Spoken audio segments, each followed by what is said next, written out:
Good morning students. पिछली बार हमने 13.1 के सारे सवाल देख लिए थे। आज हम 13.2 प्रश्नावली की बात कर रहे हैं। प्रश्नावली 13.2 की बात। सारे क्वेश्चंस अब तक हम प्रश्नावली का क्षेत्रफल ज्ञात किया करते थे या किसी आकृति का उस प्रश्नावली में 13.1 में हम किसी आकृति का क्षेत्रफल ज्ञात किया करते थे। और अब आज हम 13.2 प्रश्नावली है। ये प्रश्नावली आयतन की है। यहाँ हमारे को आयतन ज्ञात करना है, आयतन निकालना पड़ेगा। तो देखो एक क्वेश्चन है, क्वेश्चन की ओर ध्यान देते हैं। सबसे पहले देख लेते हैं आकृति कैसी है। आकृति कुछ ऐसी है। ये अपनी आकृति है। ये कह रहा है ठोस अर्धगोले को, ये ठोस है मेरा अर्धगोला है, इस पर शंकु का आकार है, खड़ा है। ये शंकु का आकार खड़ा है। त्रिज्या 1 सेंटीमीटर है। ये इसकी त्रिज्या कितनी है? 1 सेंटीमीटर।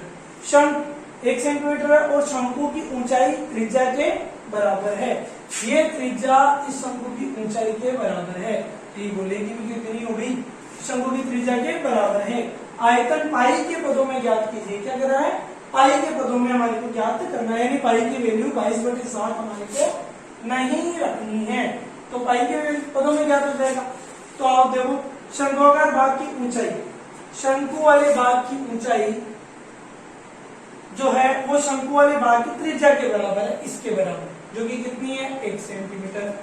और शंकु वाले भाग की त्रिज्या, ये शंकु वाले भाग की त्रिज्या अर्धगोले की त्रिज्या के बराबर है। बिल्कुल अर्धगोले की त्रिज्या के बराबर। तो दोनों त्रिज्या कैसे हुए? आपस में बराबर है, तो 1 सेंटीमीटर।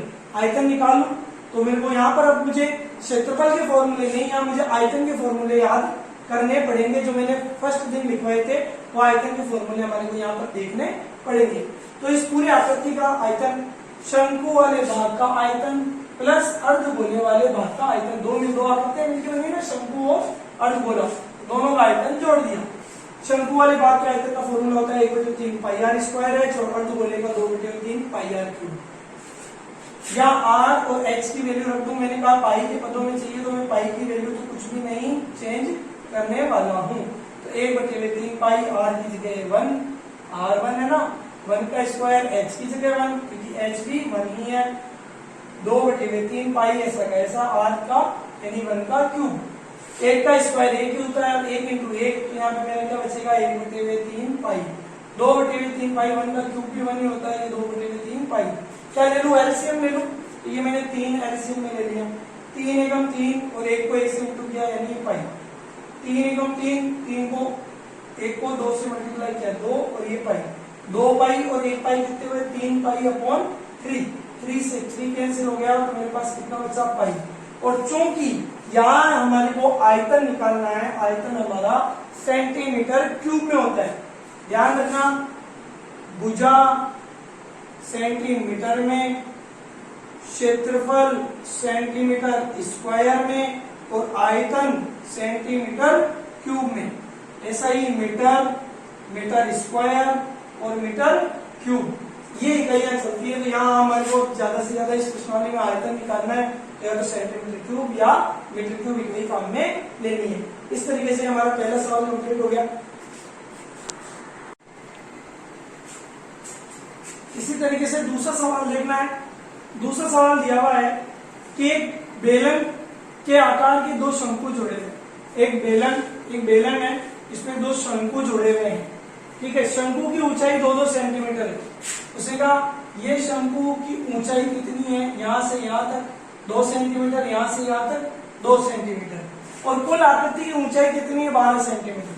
यहां से यहां तक टोटल कितनी दी हुई है? 12। और यहां से यहां तक और यहां से यहां तक दी हुई है 2-2। ठीक है, और इसका व्यास कितना दिया हुआ है? इस शंकु का व्यास दिया हुआ है 3 सेंटीमीटर। तो आज हम देखते हैं, सॉल्यूशन देखते हैं। कह रहा है इसके अंदर कितनी हवा भर सकते हैं हम, वो निकालना है। आकृति किससे मिलकर बनी हुई है? 2 शंकु प्लस 1 बेलन से।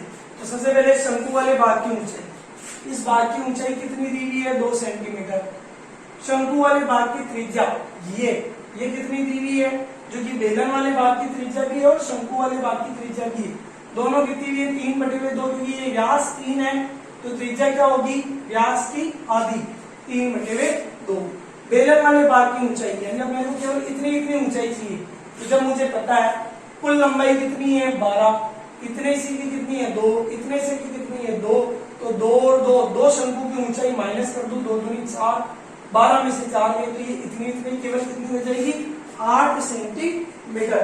तो कुल ऊंचाई माइनस 2 शंकु की ऊंचाई, 1 और 2 शंकु की ऊंचाई, एक शंकु की ऊंचाई कितनी है 2 सेंटीमीटर, तो 2 की कितनी हो जाएगी 4, 12 में से 4 गए तो 8 सेंटीमीटर। अब सबसे पहले इसमें आयतन, बेलनाकार भाग का आयतन का फॉर्मूला और शंकु वाले भाग का आयतन का फॉर्मूला, दोनों की ऊंचाई अलग अलग, तो मैंने नाम दे दिया, एक को h1 एक को नाम दे दिया h2। बेलन वाले में बेलन की, शंकु वाले में शंकु की ऊंचाई बढ़ देंगी।